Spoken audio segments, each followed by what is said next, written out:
Vijoj me temën e dytë, katalizatorët. Rezultatet e të nxënit të kompetencave të fushës së temës për këtë orë. Secili nga ju identifikon katalizatorët dhe llojet e tyre. Shpjegon lidhjen midis katalizatorëve dhe shpejtësisë së reaksionit kimik, sjell shembuj të katalizatorëve kimik dhe rëndësinë e tyre. Fjalë kyç, katalizator, përshpejtues, inhibitor, biologjik, kimik, homogjen, heterogjen. Që janë katalizatorët? Katalizatorët janë substanca kimike që ndryshojnë shpejtësinë e reaksionit. Ato rrisin shpejtësinë e reaksionit kimik dhe quhen përshpejtues, ulin shpejtësinë e reaksionit kimik dhe quhen inhibitor, janë biologjik, siç janë enzimat, kimik dhe kanë karakter specifik. Çfarë ndryshojnë katalizatorët? Katalizatorët janë substanca kimike të cilat ndryshojnë shpejtësinë e reaksionit kimik, pa marrë pjesë vetë në reaksion. Kur themi ndryshojnë shpejtësinë, ato janë përshpejtues dhe quhen ndryshe pozitiv, rrisin shpejtësinë e reaksionit kimik duke ulur energjinë e aktivizimit. Ose inhibitor, ndryshe quhen negativ dhe ngadalsojnë shpejtësinë e reaksionit kimik, pra duke rritur energjinë e aktivizimit. Që reaktantët të shndrohen në produkte, duhet që të zotërojnë energjinë e nevojshme për të kaluar barierën energjetike, pra atë energjinë e aktivizimit. Si rritet shpejtësia e reaksionit në prani të katalizatorit? Katalizatorët ndryshojnë barierën energjetike. Skema e reaksionit pa katalizator, pra është grafiku me ngjyrë blu. A dhe B janë reaktantët dhe AB janë produktet. Që të formohet produkti AB, A dhe B, reaktantët, duhet të kalojnë energjinë e aktivizimit. Në prani të katalizatorit, reaksioni zhvillohet në stade, me bariera energjetike më të vogla. Ulja e energjisë së aktivizimit rrit numrin e grimcave që kalojnë barierën energjetike. Rrit në këtë mënyrë shpejtësinë e reaksionit kimik. Katalizatori nuk ndryshon përbërjen kimike.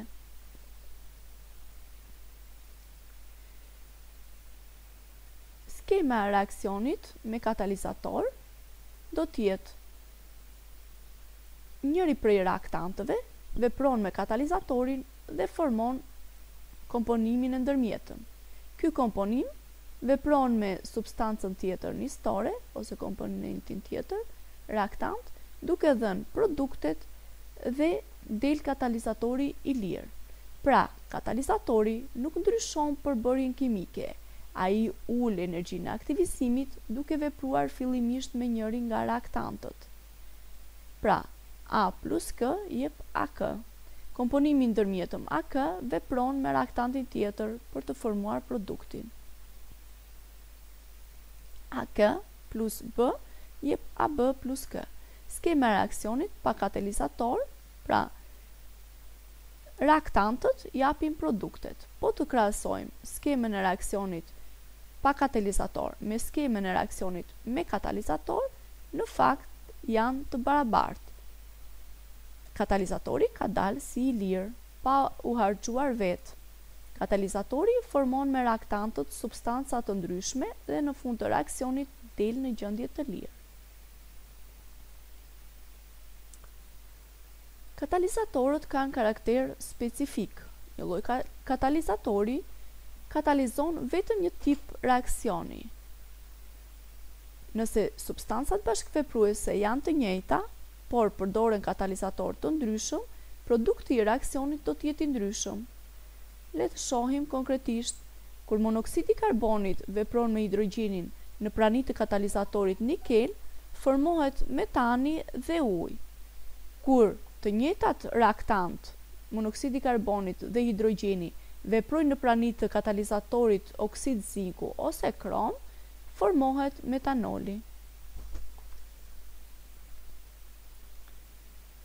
Reaksionet kimike që zhvillohen në prani të katalizatorit quhen procese katalitike dhe dukuria e ndryshimit të shpejtësisë së reaksionit quhet katalizë.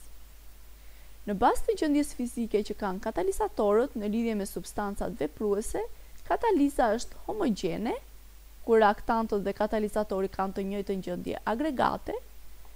Një katalizë homogjene është kur dioksidi i squfurit vepron me oksigjenin dhe si katalizator ka dioksidin e azotit. Si produkt formohet trioksidi i squfurit. Pra, si reaktantët, ashtu edhe katalizatori janë në gjendje të gazit. Dhe kataliza quhet heterogjene kur reaktantët dhe katalizatori kanë gjendje agregate të ndryshme. Për shembull, eteni vepron me hidrogjenin në prani të katalizatorit platin dhe formohet etani. Eteni dhe hidrogjeni janë gaz. Platini, siç e dim, është metal dhe është në gjendje të gurtë. Kështu që kataliza në këtë rast është heterogjene, pasi gjendjet agregate të reaktantëve dhe katalizatorit janë të ndryshme. Përdorimi i faktorëve të ndryshëm në jetën e përditshme. Atëherë, ne thamë që ishte natyra kimike e substancave, të cilat ku përdoren në prodhimin e tretësave të ndryshëm, si përfaqja e kontaktit, që përdorej në tabletat për rregullimin e tretjes, katalizatorët gjejnë një përdorim të gjerë në industri, siç është dhe prodhimi apo ruajtja e margarinës. Temperatura në frigorifer, pra në ruajtjen e ushqimeve tona, trysnia në gatimin me tenxhere me presion dhe përqendrimi në larjen me detergjentët larës. Si detyrë, do të keni ushtrimet 3 dhe 4 në faqen 104 të librit. Punë të mbarë.